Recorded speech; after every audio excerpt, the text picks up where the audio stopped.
to another episode of Pit Lane Parlay.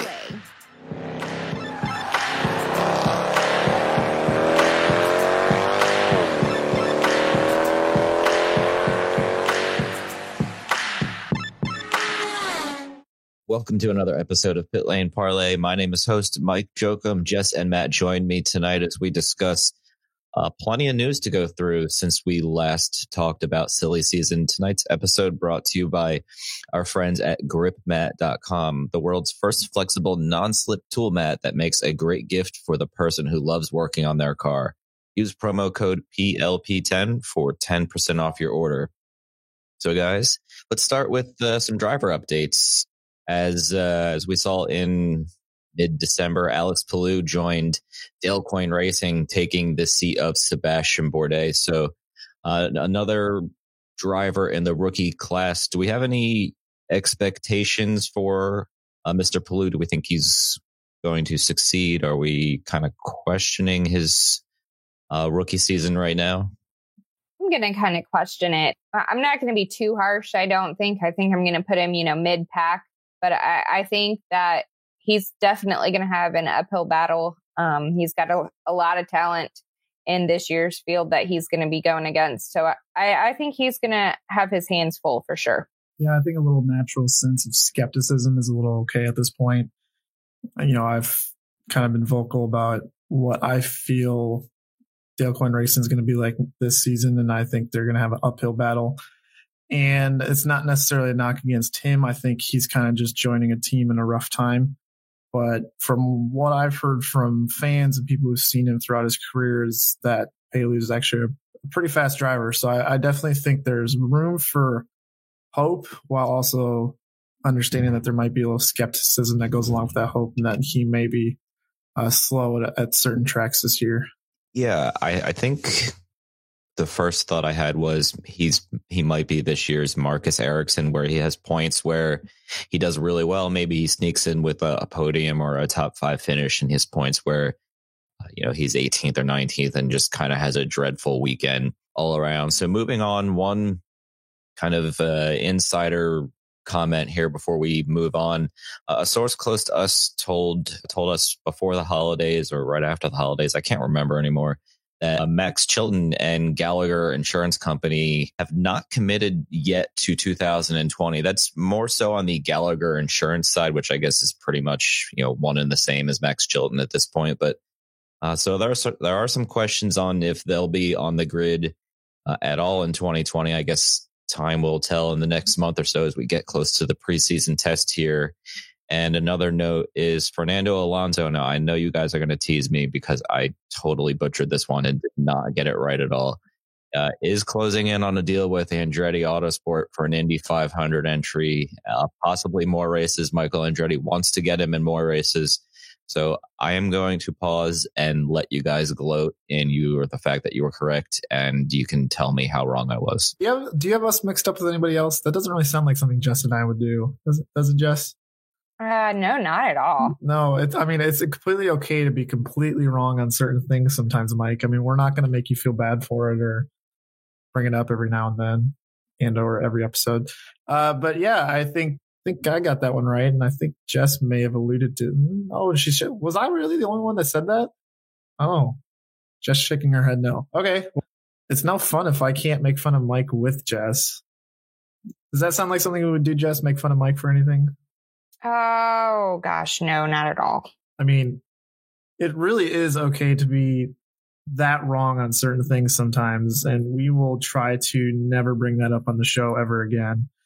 And Jess, you said that Alonso was... Oh, nope, she's shaking her head no. I mean, I guess I was the only one, but I wanted to gang up on Mike with Jess, and I guess that's not going to work out in this situation. But yeah, I think it's going to be awesome, and especially it does more than one race.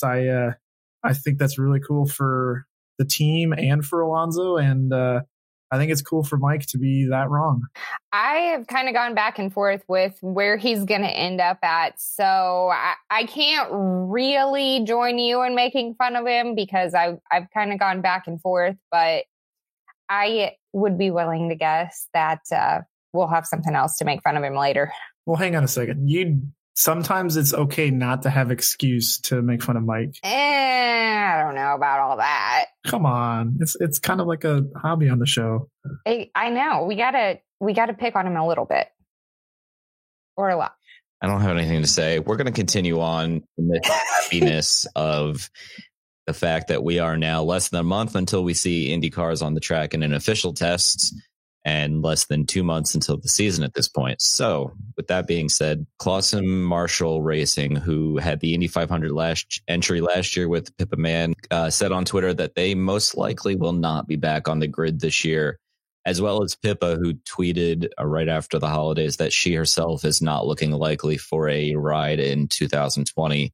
Any comments, thoughts on Clauson Marshall or Pippa here?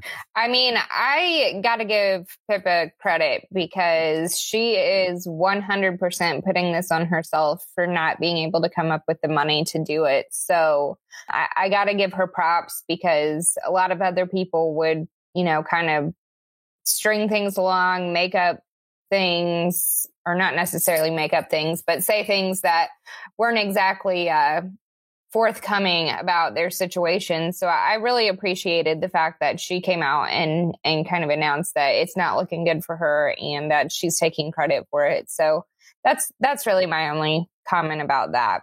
Yeah, it's good that Clauson Marshall was kind of phrasing their releases in the fact that they were still hoping to do something maybe next year, and that this wasn't the end of the road for them.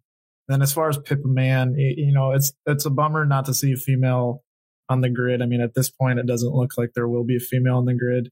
And that's kind of a bummer. Some of the female drivers we've seen in the past year have been such great role models for the sport and for a lot of young fans out there. And I think while I may have, views about Pippa that, maybe she's going to be kind of one of those drivers on the bubble going into the month of May, maybe just because of her pace and some of the results she's put up in the past, she's still excellent role model and does a lot of hard work off the track. So that's kind of a bummer for sure in that aspect. And, hopefully this doesn't hurt the car count too much. I know they're just one entry, but the more entries, the merrier. Heck yeah. I want to see bumping, right? Right.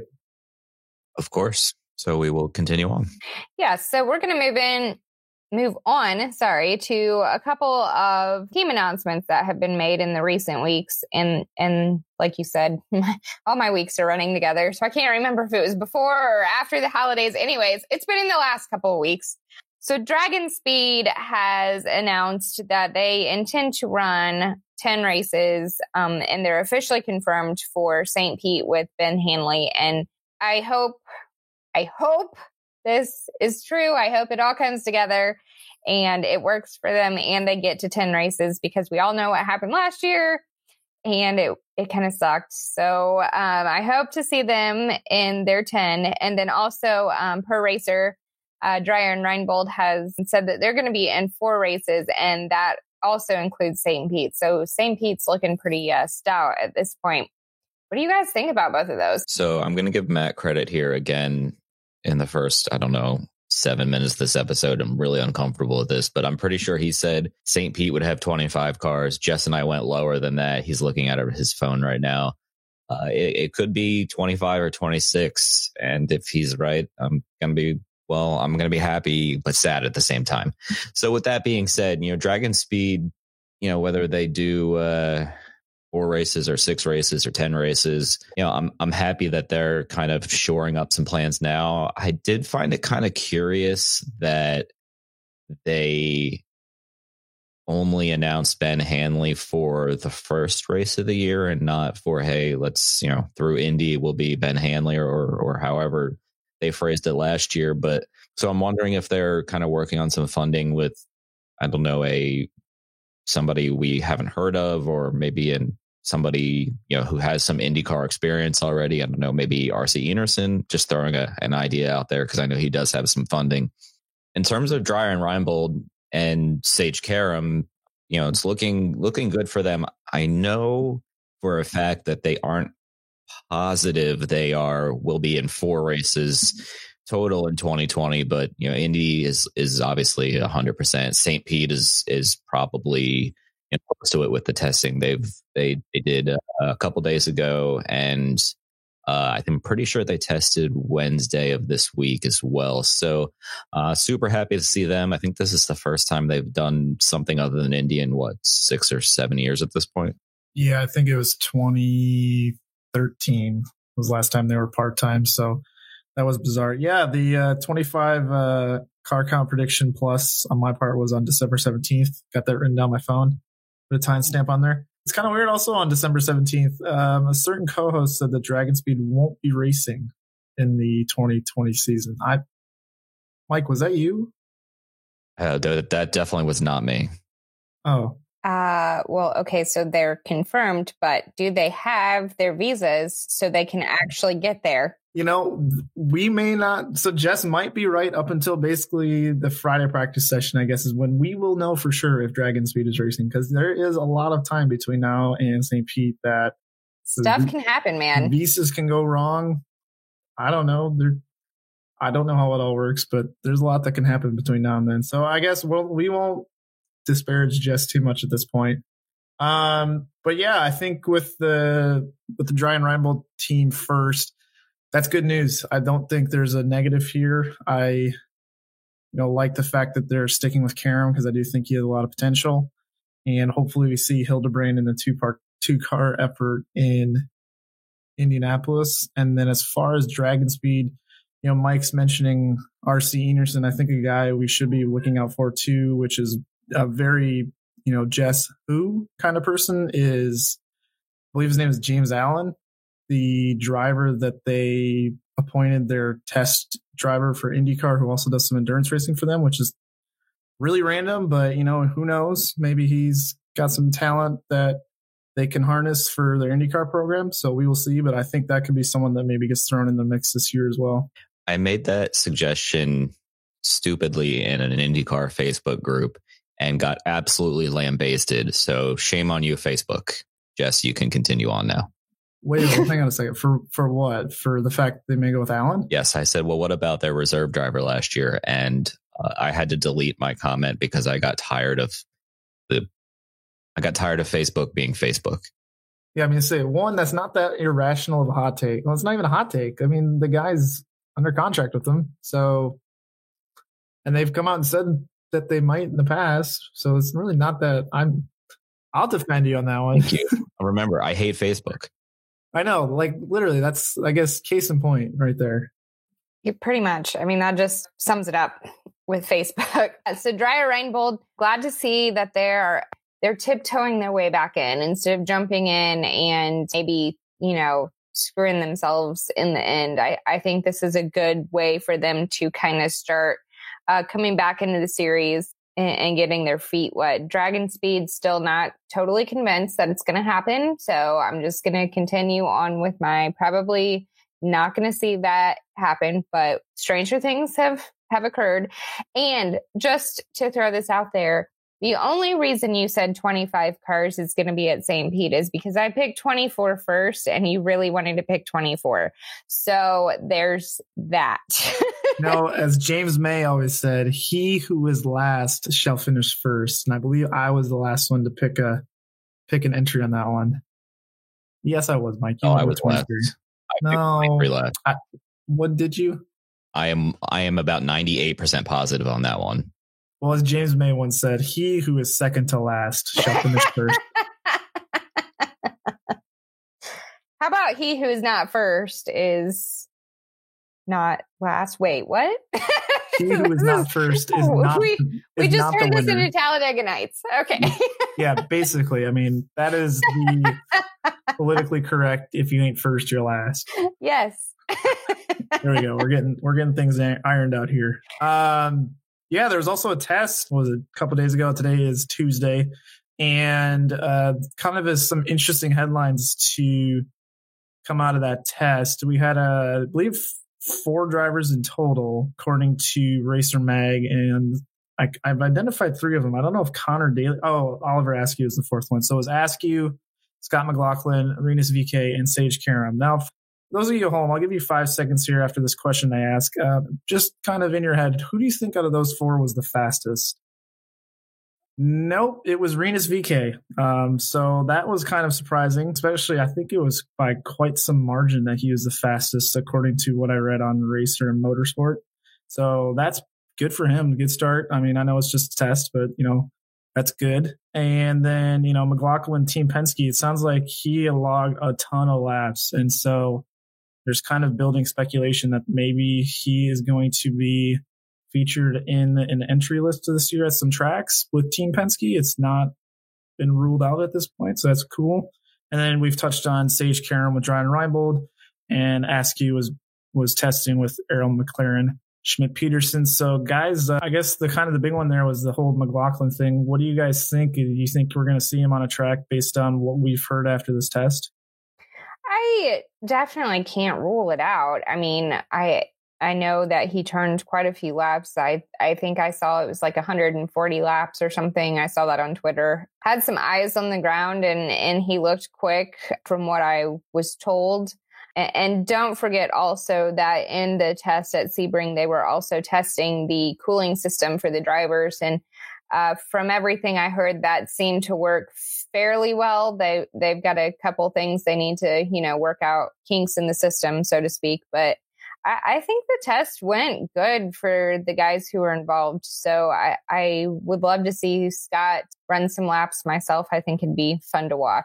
I'll start with Scott. Yeah, it's awesome that he picked it up so quick. I think he did 140 or 150 laps total on the test day. But yeah, I know the Australian Supercar schedule is pretty intense, and he's already signed his contract there for 2020. So there's not a ton of availability in terms of the IndyCar schedule for him. But if we see him at a race or two, sure, that's really cool. He seems like a hell of a driver, and he's still pretty young that he could pick it up, do a race or two this year, and maybe transition to do more and more over the next couple of years. But yeah, Rinus VeeKay being the fastest doesn't surprise me because I know how hard he works all off season and in training and simulator work and whatnot, and being with Ed Carpenter. Maybe Ed's finally found that missing speed that seems to be missing from that car the last couple of years. But then again, it is just a test. There's not too much we should be reading into lap times, just like at the same time, Sage Karam being a second half or two slower than Rinus and the other cars out there, considering they haven't run a road course in 7 years since I think it was Brazil. Can't really read too much into that because they were probably just trying to figure everything out with a new road and street aero kit that they haven't really had to use in many years. So all in all, it seemed like a positive test. Like just mentioned, the cooling it looked a little odd, and I'm sure it'll change slightly before the season starts, but everybody seemed very happy with it on an 80-degree Florida day. So to me, that's a check in the positivity box. Yeah, I think, McLaughlin will be at a couple races this year. I think, VeeKay being fast is really good for Ed Carpenter Racing. And then, that was going to be my next question to you guys. We both kind of answered about the aero screen, and specifically pulling a quote from Sage Karam, who tweeted out that the aero screen was actually a lot easier to adjust to than I expected. Vision and heat inside of it was zero issue whatsoever. And a fan later went on to ask, are there not any distracting reflections or anything? He just simply said, nope. So that's a good account of maybe just a fresh take since it was Karam's first time with the screen. So that's really good news. So I do think it's coming along very well. Interested to see what other drivers have to say to see if they're kind of backing up what Karam is saying. So that's cool. So yeah, that's kind of the Sebring test in a nutshell, and we can move on. Yeah, glad to see Sage come out. And I think either Oliver or Pato, one of the McLaren drivers, came out and said something about the aero screen as well in terms of how well it worked. I think it was Oliver, if I'm not mistaken.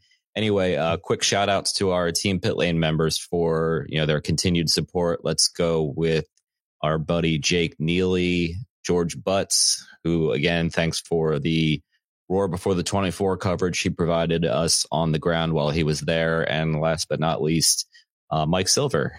And I will jump right into Stump the Host. Our Stump the Host this week is sponsored by our newest partner in Corsa Brew Coffee. Corsa Brew are motorsports enthusiasts and make coffee. And at least Jess and I love coffee and pretty much live on it at a racetrack. Matt, not so much. He's kind of weird, so we'll just leave it at that. If you go to corsabrew.com and use promo code PLP2020, you'll get 10% off your orders. And with that, Stump the Host is brought to you by my enjoyment with Will Power's push-up quest to hit 500 push-ups. That was all over social media today. If you haven't seen it, go to the Penske social media page. And my question is, there have been 7 Australian IndyCar drivers. 2 of these are going to be very hard to get, I think. Can you name 7 of them? And we'll start with Jess. Will Power. Ryan Briscoe. Nope. Jeff Brabham. Just keep going. Marcus Marshall. He is not listed here. Well, hang on. Can we define the time period we're going in? Whatever Wikipedia tells me. Okay. Because he was a champ car driver. I don't know if they're counting those. Okay. There's a guy, last name is Bright. I don't know his first name. I think maybe Jason. Jason Bright. Yep. Okay. Marcus Marshall. Yeah, he's not listed here. Or he's not listed on the other page, but he is listed here. So that would be 8 total then. So that's what I'm at. We're at 4. I'm sorry, 9 total. Hang on. 1 current driver and 1 driver who raced in the 500 a couple of years ago, and that's the only race he's ever done. Is Davison a Kiwi? Yes. Or is he's Australian? Yes. No. Yeah. Yes. Yes, he is. Okay. So Davison wanted to do the Indy 500 a couple years ago. It's the only race. He dominated the Road to Indy ladder and is now in the Stadium Trucks. Truck. Matthew Brabham. Yep. There we go. And the other 2, at least on this list here, now, mind you, this is just a quick research that I did because I forgot I was supposed to do Stump the Host until about 20 minutes before we were recording, would be the legendary Vern Schuppan, who raced in Jess's face. the Indy 500 a couple times. Actually finished 3rd one year for Theodore Racing in 1981 in a McLaren. And John DeVries, who had a not stellar was terrible for Brayton Racing, and then 1 race for PDM Racing. He did not qualify for the Indy 500 that year. So make of that what you will, and we will continue on. Yeah, I honestly hadn't heard the first one that you gave me there. And then John DeVries is, I know PDM was bad in IRL, but man, his results were not that great. He was also, sorry to cut you off, he was with Brayton Racing for the first 5 or 6 races. Not that helped his results at all. No. But yeah. Okay. So moving on, just a real quick update. Something we haven't talked about in a little while here is just a Robert Wickens update. For those who didn't see around the holidays time, I think it was Christmas Eve. Wickens posted an update of him at Pit Fit, actually walking around with a cane. So again, it's just really fantastic to see these updates and to see him progressing so well. And, again, we've always been saying that we wish him the best and that his recovery is kind of something we're always keeping an eye on, and that we appreciate the updates they share with us. Again, when they don't have to, but they choose to. So that was really nice. So again, we're just giving a quick word to Robert that we really love seeing the recovery, and we continue to wish him well. So, yeah, absolutely. And not to be weird here, but I had to look up Marcus Marshall because that's just weird. And he's from Tasmania, which I then had to look up Tasmania, and it's a island state of Australia, but they even have a separate flag. So I'm guessing that's why they probably didn't count him. They're sort of Australia, but not exactly. He drove for a team called Team Australia. That doesn't mean he's... I mean, Alex Tagliani drove for Team Australia. What are we trying to say? So where's he from? Okay. He's from Toowoomba. But I just thought that was interesting because, how many drivers are from Tasmania? Somebody do that while I'm doing my next segment here. I feel like the only reason I knew that is because Will Power replaced him eventually.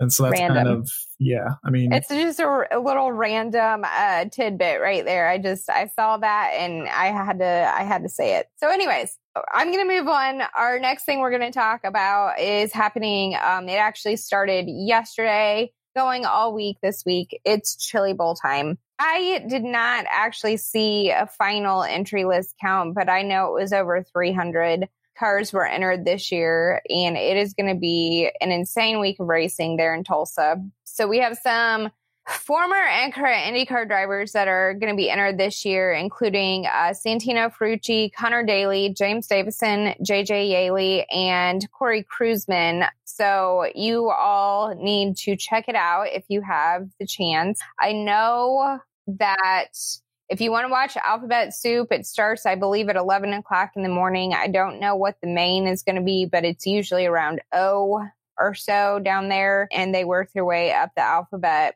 And that is going to be on racingboys.com. It is pay-per-view. I think it's like $30 or $40 for the day.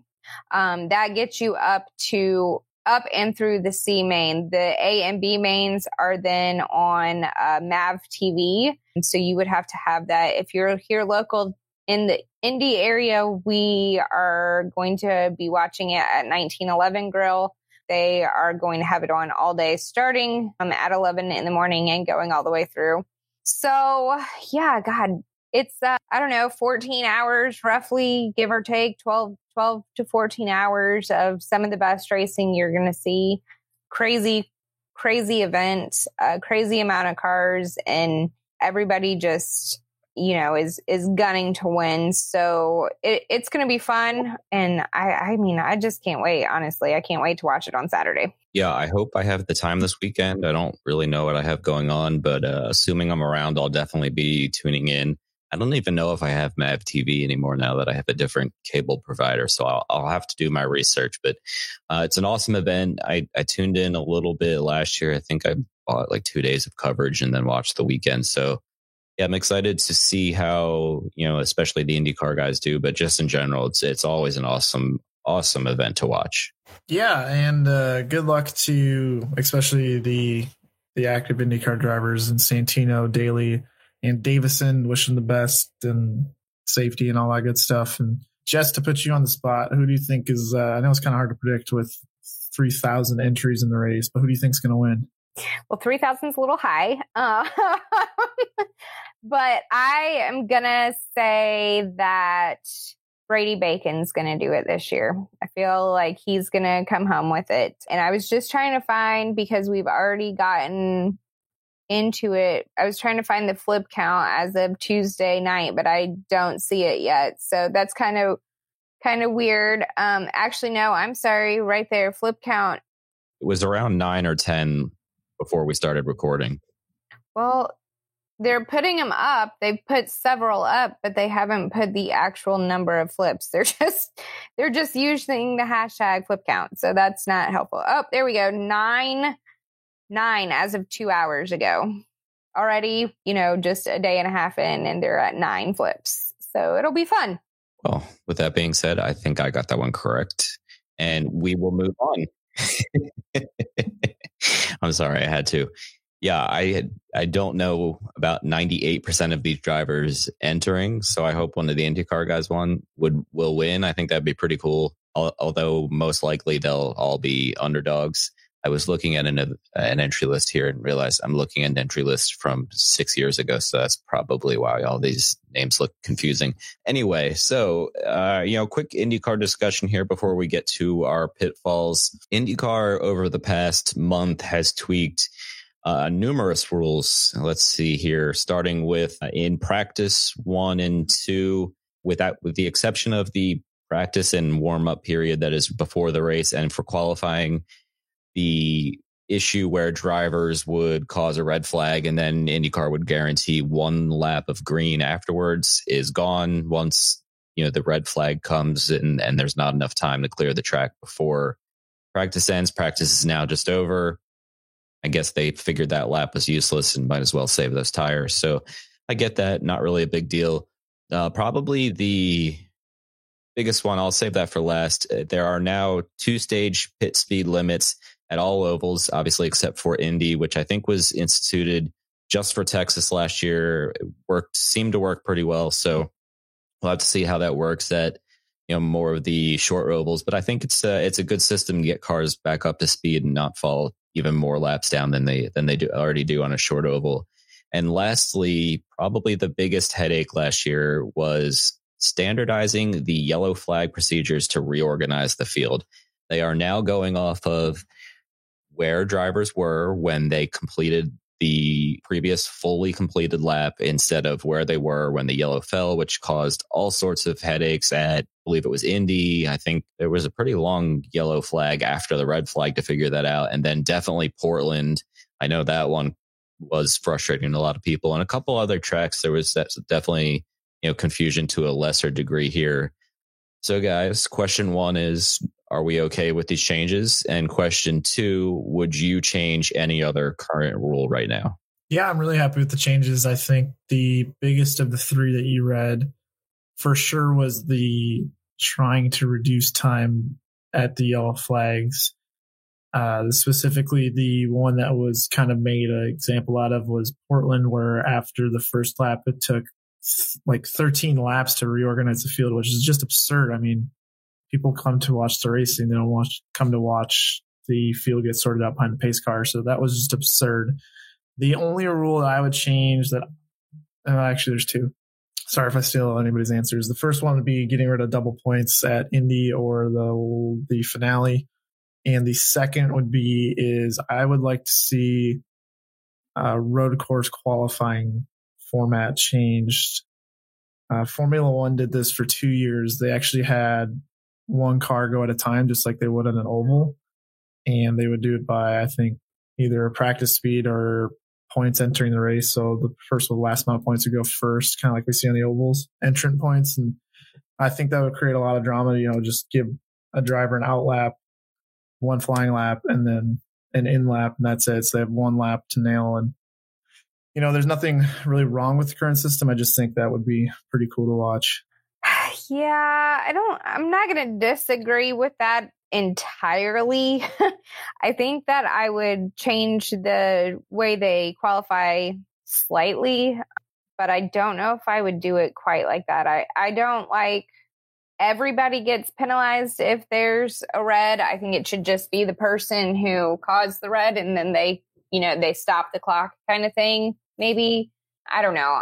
There's several different ways I think that they could change that up a little bit. As far as what they are currently changing, though, I think it's great. I hope that it is easier for them to implement. I think the first race is going to be pretty telling, and we'll see how that goes. And then as far as you're wanting to get rid of double points, sure, for the last race of the season, let's get rid of double points there. I still think that they should have them at Indy, though, just because I think Indy should mean more, maybe a little bit, than other races, really give guys an extra incentive to do even better there than, because they already obviously want to do better there because it's Indy, but it gives them the extra incentive. As far as something I would change, man, I don't know that I would really change anything. I was going to say the way that they do the pits open and close during yellows, but they did a really good job of that last year. So I think if they continue on with that and attempt to keep everything open and even as few yellows as possible like they did last year, I really appreciated that. So I definitely think everything's, for the most part, going in the right direction. I'm going to go with Matt here and go with elimination of double points everywhere. But the rules that were changed, I'm fine with. I have no issue with. I think it's a good step in the right direction.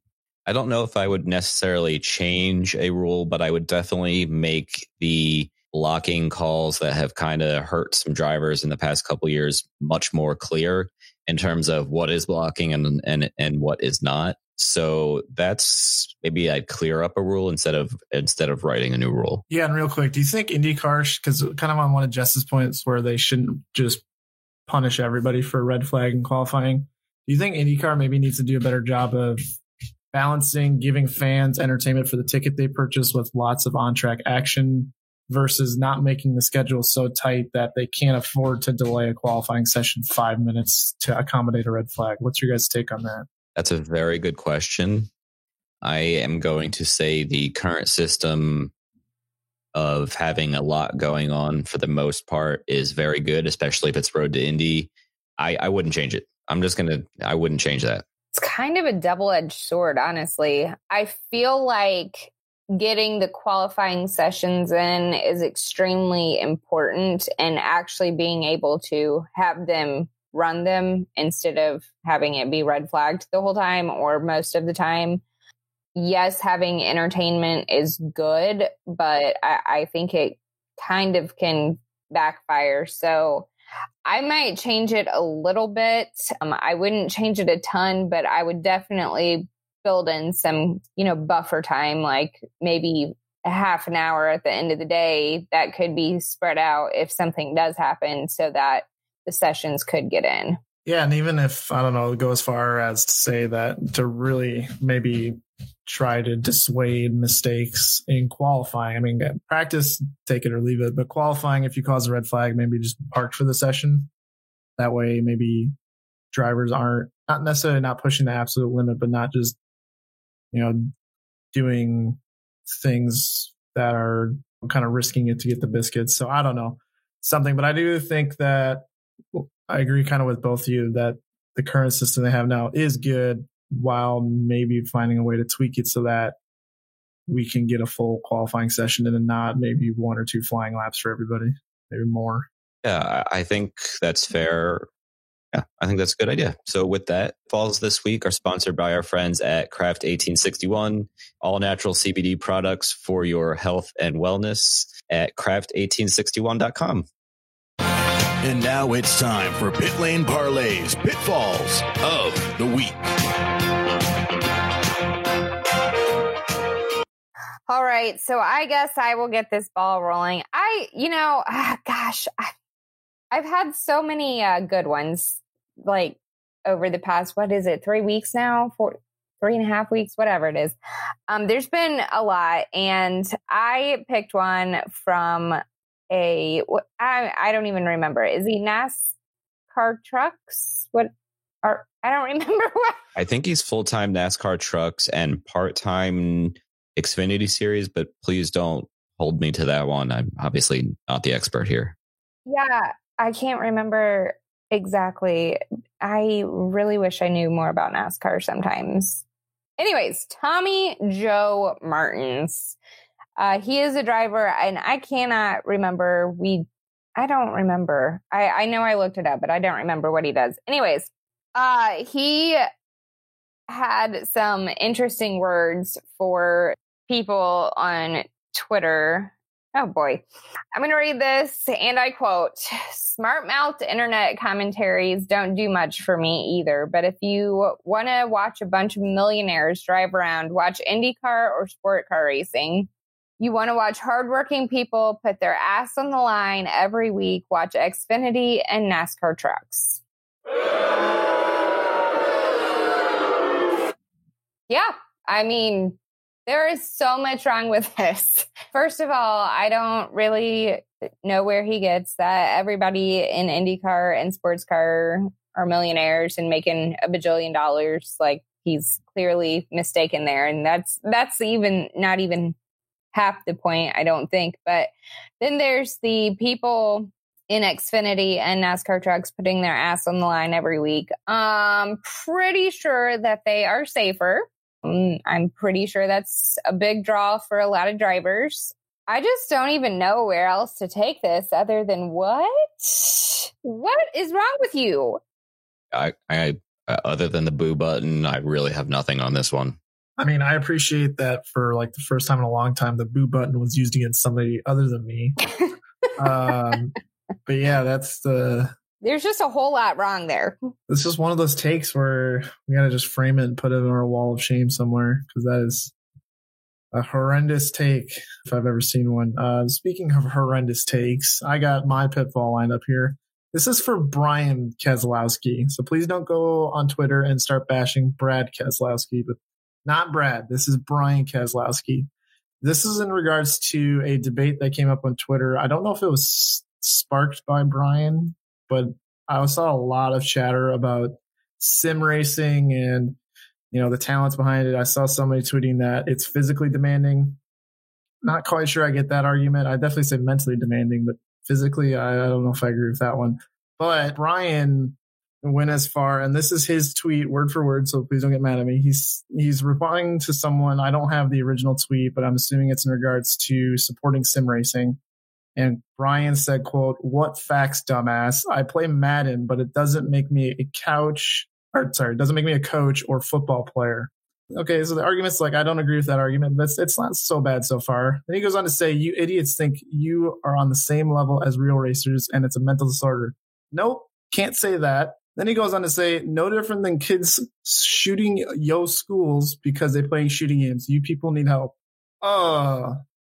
That is something you definitely can't say on social media at all, especially if you are in that kind of public sphere where people are watching you. Nope, not a good idea. I don't know if that tweet is still up or if it's been deleted. I know there's screenshots of it everywhere. And he said later on, I was checking his tweets, and he said that it was taken out of context. I would love to see him try to put that into the appropriate context, because I think he's going to lose that battle 100% of the time.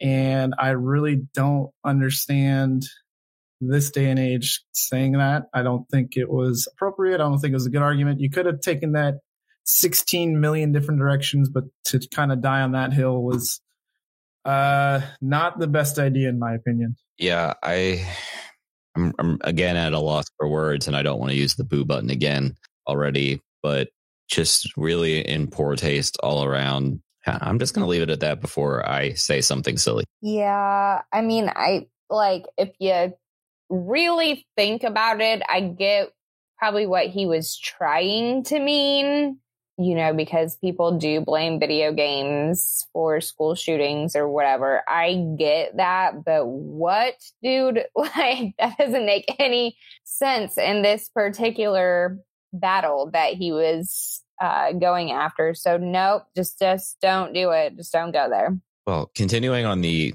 Twitter train, seems like despite saying early in the episode we hate Facebook, apparently the name of the game is Twitter this week. F1 tweeted a comment from somebody who works for Ferrari. I don't have the tweet in front of me right now because I'm having some technical difficulties with my phone, but it pretty much said, we will see a woman racing in F1 at some point, to which the replies were a hot mess express. Honestly, I was floored at the amount of negativity and stupid comments I saw. Usually, all right, you get one or two idiots mixed in there. It happens everywhere. But this was a large majority of people were saying really dumb things. None of them I'm going to bother repeat, but really disappointing to see people have that viewpoint, especially with drivers like Pippa Mann or W Series champion Jamie Chadwick, who I think has some sort of role with Williams this year. I don't remember what kind of role she has, and plenty of other talented female drivers. I'm pretty sure I had a similar pitfall the last time we did pitfalls in December, but just again, come on, people. It just use your brain. I believe the original tweet you were talking about actually came from Ferrari, and it was that they were going to put females in their Ferrari driving school or whatnot. Anyways, I almost pitfalled the original tweet because all they were doing was begging for attention when they were saying, we're going to put women in our program, when just put the woman in your program and just do it. You don't need to kind of gauge the public interest or outcry. Just put a female in the program that has shown promise. And then, yeah, like you said, the comments were fantastic.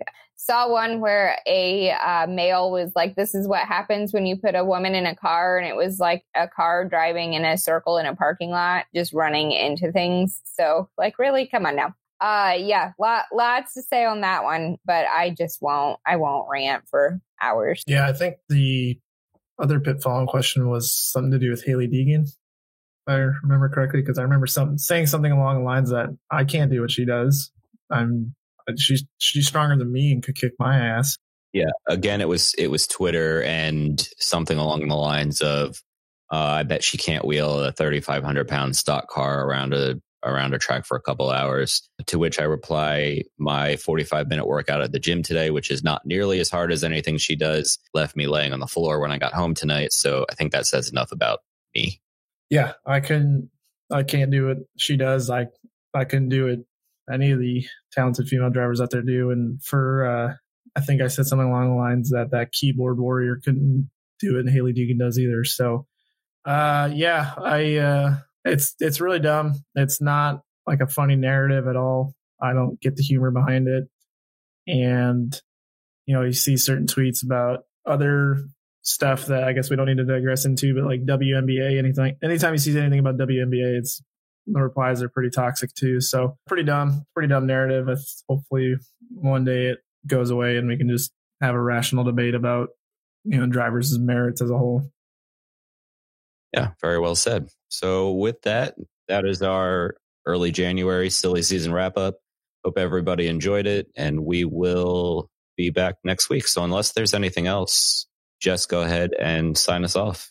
Just a quick breaking news type situation. Kyle Larson has won the Tuesday prelim feature at Chili Bowl and will go on to race Saturday. Anything else? No? Okay. All right. And guys, keep your lug nuts tight.